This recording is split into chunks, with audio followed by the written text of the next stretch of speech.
Hey, what's up, everybody? It's Video 44 coming at you with another video. So, I did get a chance to see highlights of the Hawks Philadelphia 76ers game 6. And, man, you know what? The thing about it is when you do something you enjoy and then you watch your videos and you hear yourself misspeak a lot, and I misspeak quite a bit. If you guys listen to me, if I were to try to make a video, if anyone were to make a collage, you could probably do like 25 minutes of me misspeaking, messing up people's names, saying inaccuracies and things like that. So it can mess with you. It can mess with your confidence because it's like, man, like what do I need to do to convey my thoughts better? How do I get it together? But then you you have these situations where you'll say something on camera and then it'll come to pass, or you'll say something and you'll be right. And this is one of those times where I feel like, yet again, I feel like I was early on something and it seemed like common sense to me, but apparently maybe not to the coaching staff of the Philadelphia 76ers. Tyrese Maxey had a game earlier in the season where he went off for 40 plus. He was spectacular. He was able to display his superior speed. He looked like John Wall out there running around. His straightaway 3-point shot, his dribble into straightaway was fantastic. His ability to create for others was fantastic. His ability to get to the line was fantastic. The dude is a bona fide star level prospect. And I saw that in just a glimpse, just a few glimpses of him getting an opportunity. But he was shoved to the back of the bench because he's on a team with Ben Simmons and several other guards that are really, really good, including Seth Curry, who had a fantastic night tonight. So you can understand why it's difficult to get him on the floor. But I believe in this kid, and I've been screaming his name ever since I became aware of him early in the season. And I felt and still feel that he could have rivaled LaMelo Ball for Rookie of the Year if he were in a different circumstance and given the ball to just show what he could do all year long. I think he has that type of talent. And he was given an opportunity because of Ben Simmons struggling in the last game. Doc Rivers decided to call his number. And he was very much a part of what the Philadelphia 76ers were able to do tonight on the road in Game 6. And they were able to save their season. And he had a huge part in it.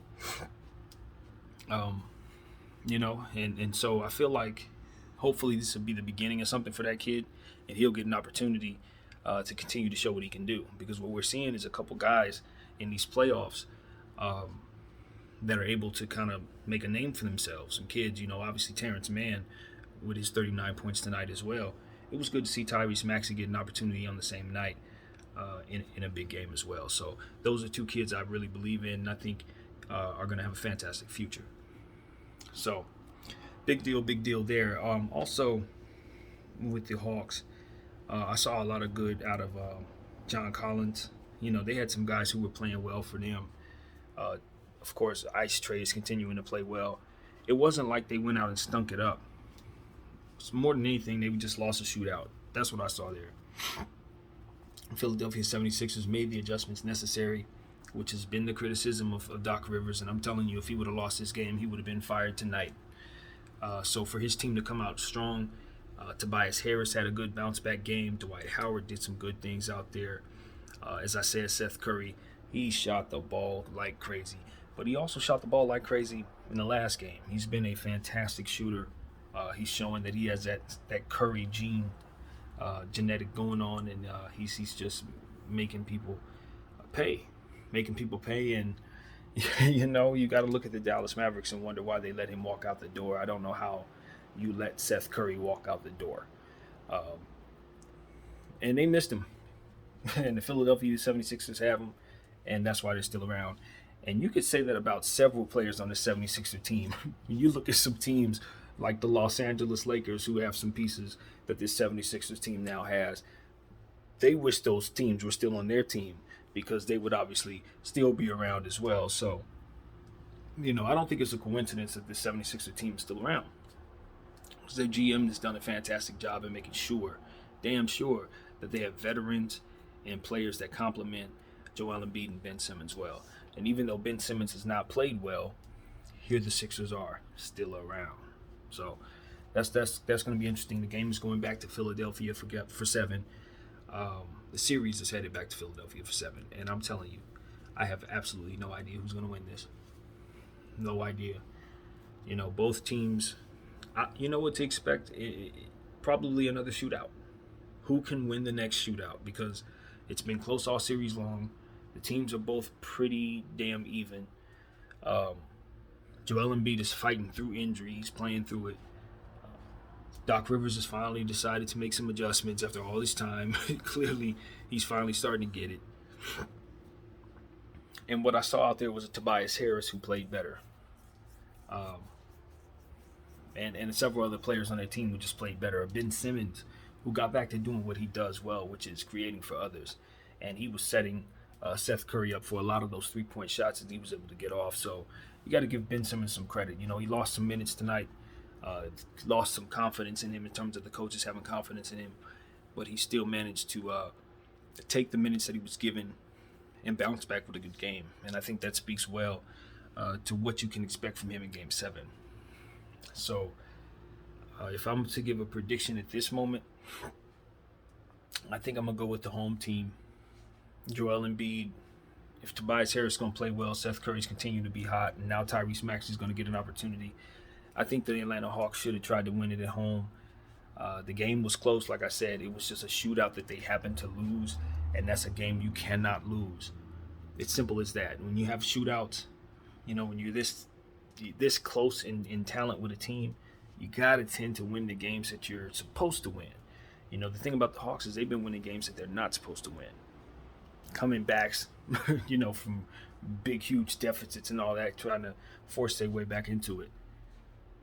That works once in a while.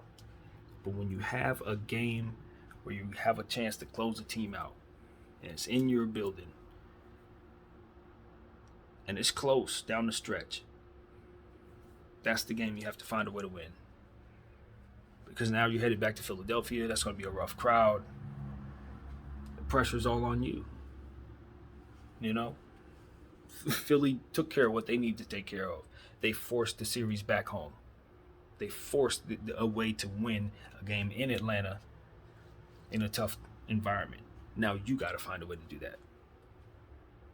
And keep in mind this, the intensity necessary to play in a Game 7, they've been playing with it already because they had their backs against the wall in Game 6.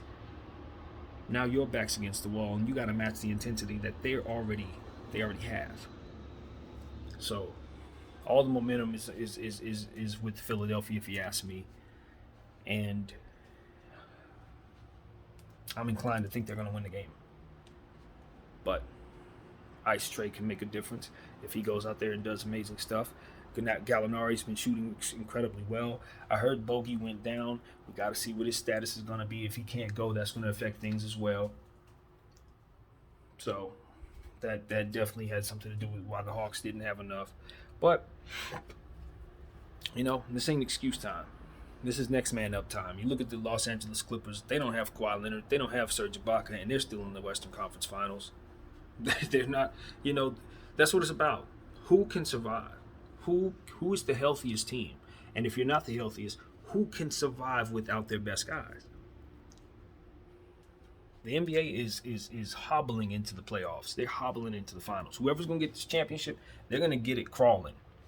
This is not one of those seasons where you got a healthy team just roaring through things. No. Everybody is dying trying to get to this championship. It's like picture everybody just on the ground struggling, trying to get to the finish line, but they barely holding on. Everybody's hurt.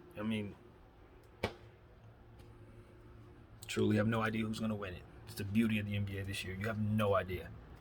But I can tell you this. There's a Game 7 to play in Philadelphia.